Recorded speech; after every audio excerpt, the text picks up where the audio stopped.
रास्ता पूरा चेन्नई की जाइए जोटा कि आम ब्रह्मपुर देकरी पहाड़ पाखापाखि अर्ध किलोमीटर लंबा हम कम बाट हाफ किलोमीटर।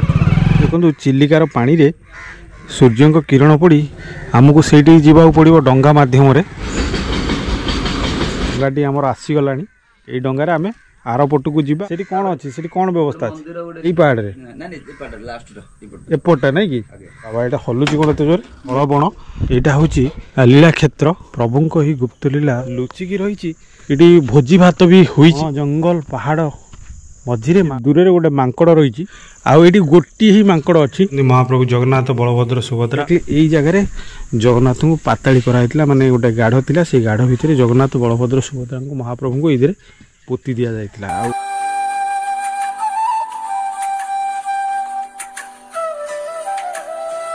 तो नमस्कार जय जगन्नाथ दर्शक बंधु आशा करे आपण मैंने समस्ते भल थे। दर्शक बंधु आपण मैंने कौन जानते आम राजधानी भुवनेश्वर मात्र 100 किलोमीटर गले बा चिलिका मझिरे एमती एक जगह अच्छी से जगहटी एक द्वीप बा टापुटी और सेठी जगन्नाथ लुचिकी थिले बा पाताल भितर पाताली होइकी थिले जहाँकि चिलिकार पूरा मझिरे अच्छी आउ सेटा गोटे पहाड़ चारिपटे पूरा चिलिका पानी अच्छी मझिरे से जगार विभिन्न प्रकार अलौकिक घटना से घटी अतीत घटी बहुत ऐतिहासिक जगह खाली ऐतिहासिक नहीं बहुत सौंदर्य बा सुंदर जगह। तो चलतु जी आज से जगहटी को आउ देखा कौन पर जगन्नाथ से लुचिकी थिले कहीं लुचिकी थिले कौन होता केमिति थिले आ कांकड़ को से केमिति खाऊले आ कौन से जगार रहस्य बा महात्म्य इतिहास रे कहीं से जगहटी गोटे लीला क्षेत्र ना फेमस। तो ये सबू जिन जाना आज भिडियो बहुत जबरदस्त हम जमा आधार पढ़ातुनि आ हाँ जो मैंने मो चैनल नुआ अच्छा चैनल को सब्सक्राइब करना जल्दी जल्दी चैनल को सब्सक्राइब करूँ बेल लाइक बटन दबाइबा को जमा भूलतुनि। तो दर्शक बंधु आपण मैंने देखिपारे ऑलरेडी मो बाहरी आसिले आज आमर से डेस्टिनेशन आड़ को जोटि कि मनर किछि आशा आशंका और आकांक्षा को लेकर बा विश्वास अविश्वास अंधविश्वास अनेक किछि प्रश्न को मनरे साउंटिकी आगे चली NH 16 जहाँकि आम राजधानी भुवनेश्वर पाखापाखि 82 ରୁ 83 किलोमीटर गले पड़ब नाचुणी छक से नाचुणी छकरू बाँ पट को हाराहारी 5 ରୁ 6 किलोमीटर गले आसीज आज आमर से ऐतिहासिक स्थानटी जहाँ एक लीला क्षेत्र नारे बहुत प्रसिद्ध।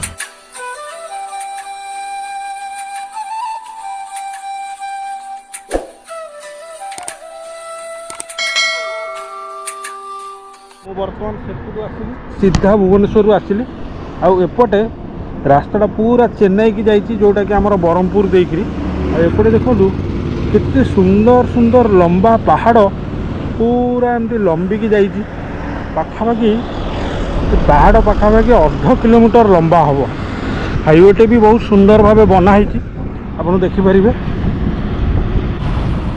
तो दर्शक बंधु बर्तमान मुझे पहुँचली छकटी क्लीयरली कांकण शिखरी नईरी जिला खोर्धा आपन को स्वागत करुँच 6 किलोमीटर यहीपटे रास्ता आमर NH रु पाखापाखि 1 किलोमीटर कि हाफ किलोमीटर आसीगले आउ 5 किलोमीटर गले आज आमर डेस्टिनेशन आसीज आउ ये गाँटी बहुत सुंदर छोट गाँटी हेले भी बहुत सुंदर गाँटी माने पनीपरिया चाष हो शीत दिन गाँव जो दृश्यटी बहुत सुंदर लगुच देखा छोट छोट गाँव रही यहाँ हूँ गंगाधरपुर छक आपड़ जदि आसुँच ये साइड रे छोट छोट होटेल रही छोट मार्केट ये आपणकर खाइबा लंच आ मार्केट रू जहाँ किणाकिणी कर कथा किनीपर सामना रे गोटे ट्रेन लाइन भी अच्छी हमको अपेक्षा करा पड़ो ट्रेन टी पास हो सारापर आम जापर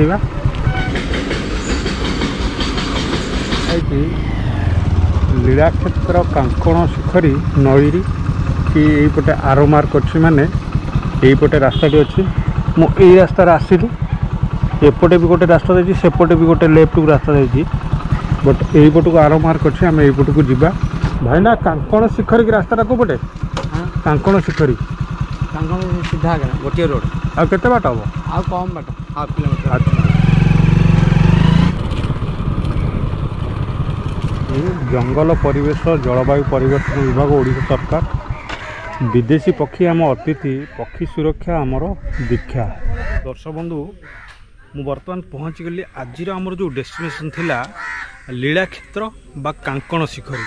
आपण देखिपारे यहीटा हूँ चिलिका केते सुंदर मनोरम दृश्य आसु। देखो चिलिकार पानी रे सूर्य किरण पड़ी केते चिकमिक करुची। ता सहित बहुत चढ़ई मान रही आउ डंगा रही आउ से जो पहाड़टा बा दीपटी बा टापुटी देखुं सेटा हूँ कांकण शिखरी। आमको से जावाक पड़ो डंगा मध्यम बा ये जो बोट गुड़ा रही से बोट मध्यम आमको जावाक पड़ो। कटक भुवनेश्वर बहुत सारा पर्यटक आसी बहुत भिड़ भी हुए आउ किछि दिन पर भिड़ आरंभ हो पिकनिक टाइम रे। ये गोटे छोट मंदिर अच्छी यहाँ हूँ घाट ये घाटा को आम पार हो आरपट को जावाक पड़ो। ये गोटे बोर्ड मराई 11/12/2025 गुरुवार ठारू गोटे 14 तारीख जाए माने डिसेम्बर मसरे विश्व शांति महायज्ञ हम लिंब दारू निर्मित चतुर्धा मूर्ति 24 गोटी बेसर दिव्य दर्शन रहा हूँ घाट एक्जाक्टली डंगा गुड़ा एठू जाऊँगी आरपट को। बर्तमान समय पखापाखि 2टा बाजी तो ये जगह मु एका अच्छी जोटा कि आरपट को जी आ बाकी जो मैंने थिले से माने सब सेपट को पड़े तो डंगा भी नाही सेपटे अच्छी। तो मु फोन करी डंगार जी अच्छा ये नाटा कालिया बाबू नंबर टी मुझे देदेवी ये वीडियो रे तो तांको फोन करी से कहले मु पठाऊँगी।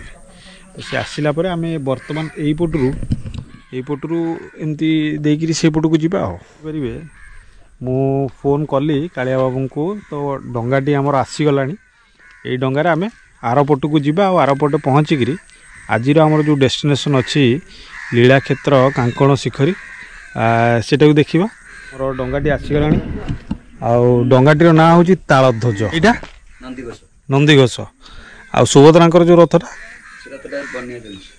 चली ना कि यहाँ सब आभेलेबल रोचे ये आउ जी जो आसिले टिकेट अच्छी टिकेट गोटा केते टका 50 टका 50 टकर जीवा आसवा हो नहीं कि।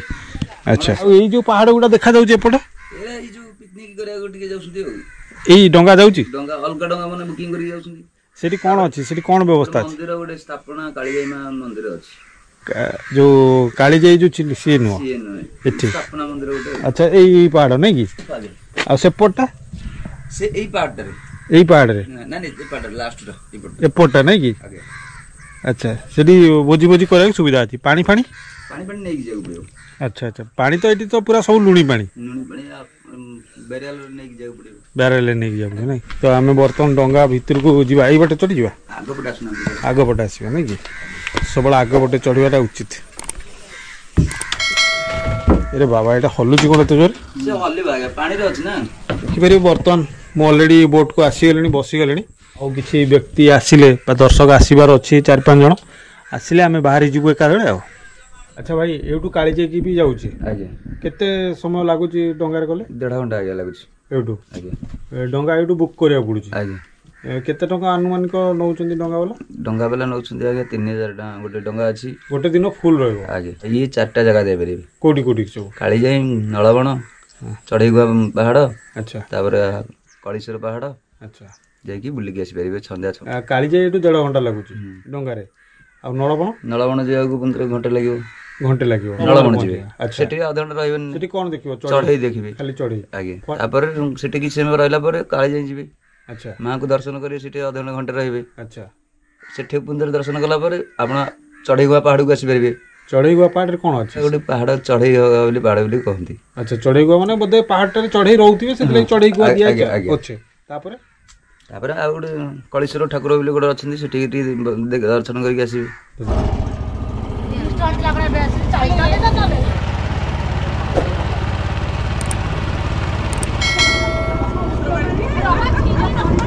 बंधु आपण मैंने देखिपारे बर्तमान मुझेपटू आसली सेपटे मोर बाइक हेरिका रही पूरा आरपटे मुझेपटू आसी पहुँचली आउ दृश्यटी देखो केते मनोरम दृश्य माने यही जगह को आसिले बहुत आनंद लगुच आउ एक्जाक्टली मुझे आसी पहुँचली यही सामने जोटा अच्छी यही डंगार आसिली ये जो डंगा जार ना हूँ तालध्वज आउ एपटे रहीगला आमर कालीजाई नळबण आउ एगुड़ा सब एपटे रहीगला। तो बर्तमान मो सामने जो गोटा अच्छी यहाँ हूँ କାଙ୍କଣ ଶିଖରୀ ବା ଲୀଳାକ୍ଷେତ୍ର ଭିତରକୁ ଯିବା। ଭିତରକୁ ଯାଇକିରି ଆର କ'ଣ ସବୁ ରହସ୍ୟ ରହିଛି ସେଗୁଡ଼ା ସବୁ ଜାଣିବାକୁ ଚେଷ୍ଟା କରିବା। ତ ଏଇଭଳି ଆଉ କିଛି ଗୋଟେ ସୁନ୍ଦର ପଥରରେ ଗେଟ୍ଟି ଏଣ୍ଟ୍ରାନ୍ସରେ ବନା ହେଇଛି। ଗୋଟେ ଲେଖା ଅଛି ଲୀଳାକ୍ଷେତ୍ର କାଙ୍କଣ ଶିଖରୀ। ଗୋଟେ କିଛି ଏହାର ଐତିହ୍ୟ ବିଷୟରେ ଲେଖା ଅଛି। ଜଗନ୍ନାଥ ମହାପ୍ରଭୁ ଜଗନ୍ନାଥଙ୍କର ଲୀଳାକ୍ଷେତ୍ର କାଙ୍କଣ ଶିଖରୀ। ଇତିହାସ ପବିତ୍ର ମାଦଳ ପାଞ୍ଜିକା ଅନୁସାରେ ଶ୍ରୀମନ୍ଦିର ଓ ଶ୍ରୀ ଜଗନ୍ନାଥଙ୍କ ସଂସ୍କୃତି ଉପରେ ଭିନ୍ନ ଭିନ୍ନ ସମୟରେ ବିଧର୍ମୀମାନଙ୍କର 18 ଥର ଆକ୍ରମଣରେ ମହାପ୍ରଭୁ ଚତୁର୍ଦ୍ଧା ମୂର୍ତ୍ତି 22 ଥର ରତ୍ନସିଂହାସନରୁ ସ୍ଥାନାନ୍ତରିତ ହୋଇଛନ୍ତି। ପ୍ରଭୁଙ୍କ ଏହି ଗୁପ୍ତଲୀଳା 1731 ମସିହାରେ ମୋଗଲ ସୁବେଦାର ତକି ଖାଁ ଆକ୍ରମଣ ସମୟରେ ଘଟିଥିଲା। ସେବାୟତମାନେ ଶ୍ରୀଜୀଉମାନଙ୍କୁ ଚାପରେ ମାନେ ଡଙ୍ଗାରେ ବିଜେ କରାଇ ଏହି ଅଜ୍ଞାତ କାଙ୍କଣ ଶିଖରୀ ଦ୍ୱୀପକୁ ସ୍ଥାନାନ୍ତରିତ କରାଇଥିଲେ। ଇତିହାସ କହେ 4 ମାସ 16 ଦିନ ଧରି ମହାପ୍ରଭୁ ଜଗନ୍ନାଥ ଚିଲିକା ମଧ୍ୟସ୍ଥ ଏହି ଅଗମ୍ୟ ଜଙ୍ଗଲୀ କଣ୍ଟାରେ ପରିପୂର୍ଣ୍ଣ ଛୋଟିଆ ଟାପୁରେ କାଙ୍କଣ ଫଳକୁ ନୈବେଦ୍ୟ ମାନେ ଭୋଗ ଆକାରରେ ଗ୍ରହଣ କରି ଦିବ୍ୟଲୀଳା ରଚିଥିଲେ। ମହାପ୍ରଭୁଙ୍କର ପ୍ରସାଦରେ କଣ୍ଟାଯୁକ୍ତ ଫଳ ଲାଗି ହୁଏ ନାହିଁ, କିନ୍ତୁ ଏହି ଦିବ୍ୟ କ୍ଷେତ୍ରରେ ଗୋପନୀୟ ଲୀଳା କରୁଥିବା ସମୟରେ ସେବକମାନଙ୍କ ଦ୍ୱାରା ଅର୍ପିତ କଣ୍ଟା ଫଳକୁ ମହାପ୍ରଭୁ ପ୍ରସାଦ ରୂପେ ଗ୍ରହଣ କରି ଏହି କ୍ଷେତ୍ରକୁ କାଙ୍କଣ ଶିଖରୀ ନାମ ପ୍ରଦାନ କରାଇଛନ୍ତି।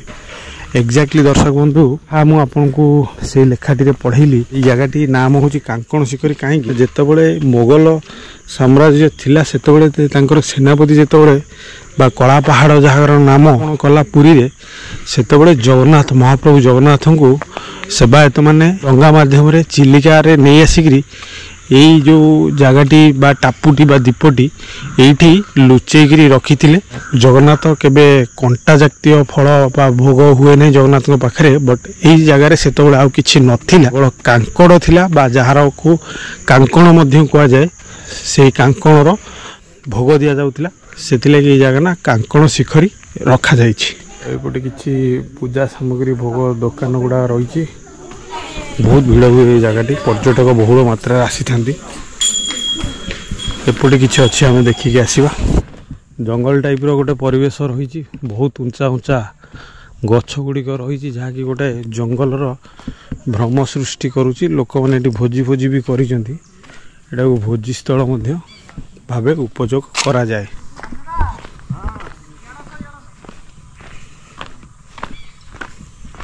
ଜାଗାଟିକୁ ଆସିଲେ ପୁରା ପ୍ରକୃତି କୋଳରେ ଆସିଗଲା ଭଳିଆ ଲାଗୁଛି। ଆପଣ ଦେଖନ୍ତୁ, ବର୍ତ୍ତମାନ ଦିନ 2ଟା ବେଳେ ପୁରା ଅନ୍ଧାର ହେଇଯାଇଛି। ଆଉ ବର୍ତ୍ତମାନ ଏଇ ଜାଗାଟି ଆପଣମାନଙ୍କ ମନରେ କୋଶ୍ଚିନ୍ ଉଠୁଥିବ, ଏଇଟା କେଉଁଠି? ଏଇଟା ଏକ୍ଜାକ୍ଟଲି ସେ ଚିଲିକା ମଝିରେ ଯେଉଁ ଟାପୁଟିକୁ ଆମେ ଆସିଛୁ, ତାର ନାଁ ହେଉଛି ଲୀଳାକ୍ଷେତ୍ର କାଙ୍କଣ ଶିଖରୀ। ଏକ୍ଜାକ୍ଟଲି ସେଇ ଟାପୁଟିରେ ଏଇ ଜାଗାଟି, ଆଉ ଏଇ ଜାଗାରେ ହିଁ ଭୋଜି ଭାତ ହୁଏ।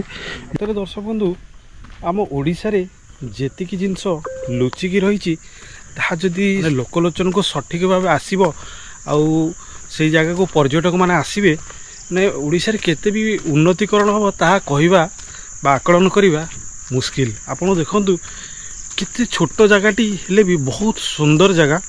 ମାନେ ଆପଣ ଏଇଠିକି ଆସିଲେ ଜୀବନରେ ଯେତେ ସବୁ ଟେନସନ୍, ଏସବୁ ଜିନିଷ ବା ବିରକ୍ତି ଭାବ, ସେଗୁଡ଼ା ସବୁ ଭୁଲିଯିବେ। ଆପଣ ଦେଖନ୍ତୁ, ଏଇଭଳିଆ ଜାଗା ଦେଇକିରି ମୁଁ ଆସିଲି। ଏଇଠି ଆଉ ଗୋଟେ ଛୋଟ ଜାଗାଟି ବା ମନ୍ଦିରଟେ ଅଛି। ଏଠି ଭୋଜି ଭାତ ବି ହୋଇଛି, ବହୁତ ସାରା ଭୋଜି ଭାତ ଯେମିତି ହୁଏ ମୁଁ ଆପଣଙ୍କୁ କହିଥିଲି। ଏକ୍ଜାକ୍ଟଲି ଏଠି ଅଛନ୍ତି ମା ବିମଳା ଅଛନ୍ତି।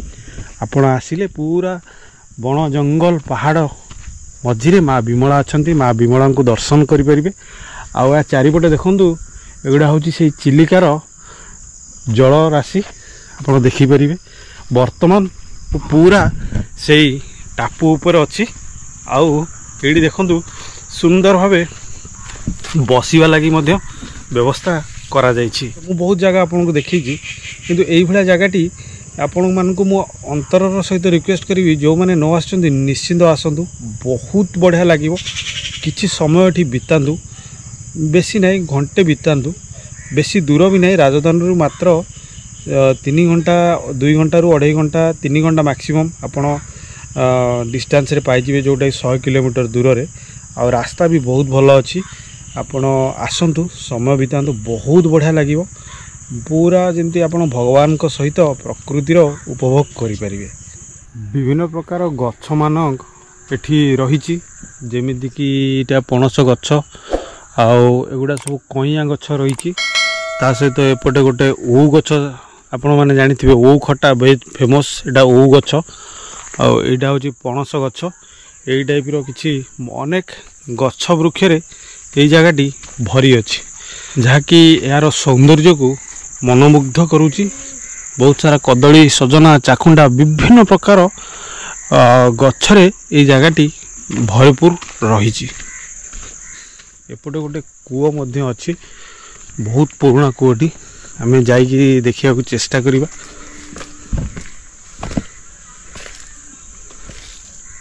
ହଁ, ଏଇଟା ଗୋଟେ ବହୁତ ପୁରୁଣା କୂଅ, ମାନେ ଯେତେବେଳେ ଏଠି ପାଣି ଫାଣି ନଥିଲା, ବୋଧହୁଏ ଏ କୂଅରୁ ପାଣି ଆସିକିରି ଏଠି ପୂଜା ହେଉଥିଲା।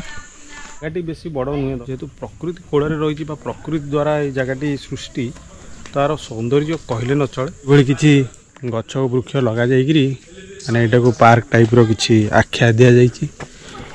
ଫୁଲ ଫୁଲ ଗଛ ବ୍ୟବସ୍ଥା କରାଯାଇଛି ସୁନ୍ଦର ଭାବେ। ଏଇଟା ହେଉଛି ଯଜ୍ଞ ଘର, ଯେଉଁଟାକି ମୁଁ କହୁଥିଲି ଆପଣଙ୍କୁ ଆଉ ଗୋଟେ ମାସ ପରେ ଯଜ୍ଞ ଆରମ୍ଭ ହୋଇଯିବ। ଏକ୍ଜାକ୍ଟଲି ଏଇଟା ହେଉଛି ସେ ଯଜ୍ଞ ଘର। ଏଠି ଗରୁଡ଼ ସ୍ତମ୍ଭଟି ଅଛି, ଆପଣ ଦେଖିପାରିବେ। ଏପଟେ ରହିଛନ୍ତି ଜଗନ୍ନାଥ, ମହାପ୍ରଭୁ ଜଗନ୍ନାଥ, ବଳଭଦ୍ର, ସୁଭଦ୍ରା ରହିଛନ୍ତି। ଏବଂ ଏଠି ଡିଟେଲ୍ସରେ ଲେଖା ଅଛି ପବିତ୍ର ମାଦଳ ପାଞ୍ଜିକାରେ ଶ୍ରୀ ଜଗନ୍ନାଥଙ୍କ ଲୀଳାକ୍ଷେତ୍ର ନଈରି ବା ଲୀଳାକ୍ଷେତ୍ର କାଙ୍କଡ଼ ଶିଖରୀ। ପବିତ୍ର ମାଦଳ ପାଞ୍ଜିକା ନିମ୍ନଲିଖିତ ଏହି ଦୁର୍ମୂଲ୍ୟ ଦୁଷ୍ପ୍ରାପ୍ୟ ବିବରଣୀ ହେଉଛି ଜଗନ୍ନାଥଙ୍କ ସଂସ୍କୃତିରେ ଲୀଳାକ୍ଷେତ୍ର ନଈରି ଏବଂ ଲୀଳାକ୍ଷେତ୍ର କାଙ୍କଣ ଶିଖରୀର ଭୂମିକା ଏକ ଅବିଶ୍ୱସନୀୟ, ନିରନ୍ତନ ସତ୍ୟ ଓ ଆଲୋକପାତ। ମହାପ୍ରଭୁ ଜଗନ୍ନାଥ, ବଳଭଦ୍ର, ସୁଭଦ୍ରା, ବହୁତ ସାରା ଜଗନ୍ନାଥ, ବଳଭଦ୍ର, ସୁଭଦ୍ରାଙ୍କର ମୂର୍ତ୍ତି ଗୁଡ଼ାକ ବନା ହେଇଛି। ଆଉ କାହିଁକି ବନା ହେଇଛି, କ'ଣ ବନା ହେଇଛି, ଆଉ ଆର ଉଦ୍ଦେଶ୍ୟ କ'ଣ, ସବୁ ଆମେ ଭିଡ଼ିଓରେ ଡିଟେଲରେ ବୁଝିବା। ଚକଟି ଦେଖୁଛନ୍ତି, ଏଇ ଚକଟି ମଧ୍ୟ ଆର କିଛି ବହୁତ ସାରା ମହାତ୍ମ୍ୟ ରହିଛି, ଯାହାକି ଆମେ ଭାଇନାଙ୍କଠୁ ଡିଟେଲରେ ଯାଇକି ବୁଝିବା। ଆଗରେ କଳା ପାହାଡ଼ ଭୟରେ ଏଠିକି ଆଣିକି ଜଗନ୍ନାଥଙ୍କୁ ରଖା ହେଇଥିଲା, ସେବକ ଆଣି ରଖିଥିଲେ, ପାତାଳି କରି ରଖା ହେଇଥିଲା। ଏଠି ଖାଇବା ବିନା ଭଗବାନ କହିଲେ ମୋତେ କ'ଣ ଭୋକ ହେଲାଣି, ଖାଇବାକୁ ଦିଅ। ଆଚ୍ଛା, କଞ୍ଚା କାଙ୍କଡ଼ ଭଗବାନ ଖାଇଥିଲେ। ଆଚ୍ଛା, କେଉଁଠି ସେଇଠି? ହଁ, ଆଚ୍ଛା, ସେ ବାଡ଼ ପାହାଡ଼ ଖୋଜି ଖୋଜି ଆସିଲା ଏଇଠିକି। ଏଇଠିକି ଆଚ୍ଛା, ଏଠିକି ଆସିବାରେ ଆମର ସେଇଠି ଯେଉଁ ଗୋଟେ ବଡ଼ ବାନା ପୋତା ହେଇନି, ହଁ, ସେ ଯେଉଁ ଧଳାର ଆଉ ଗ୍ରୀନର ସେଇଠି ପୋତା ହେଇଛି। ହଁ ହଁ, ଗଛକୁ ଲାଗି ହଁ, ସେଇଠି ଗୋଟେ ମାଟି ମଣ୍ଡୁକୁଟ ଅଛି। ଆଚ୍ଛା, ସେଇଠି ନିବାଟ ଗୋଟେ ବଡ଼ ଗାଢ଼ାଟେ ଥିଲା।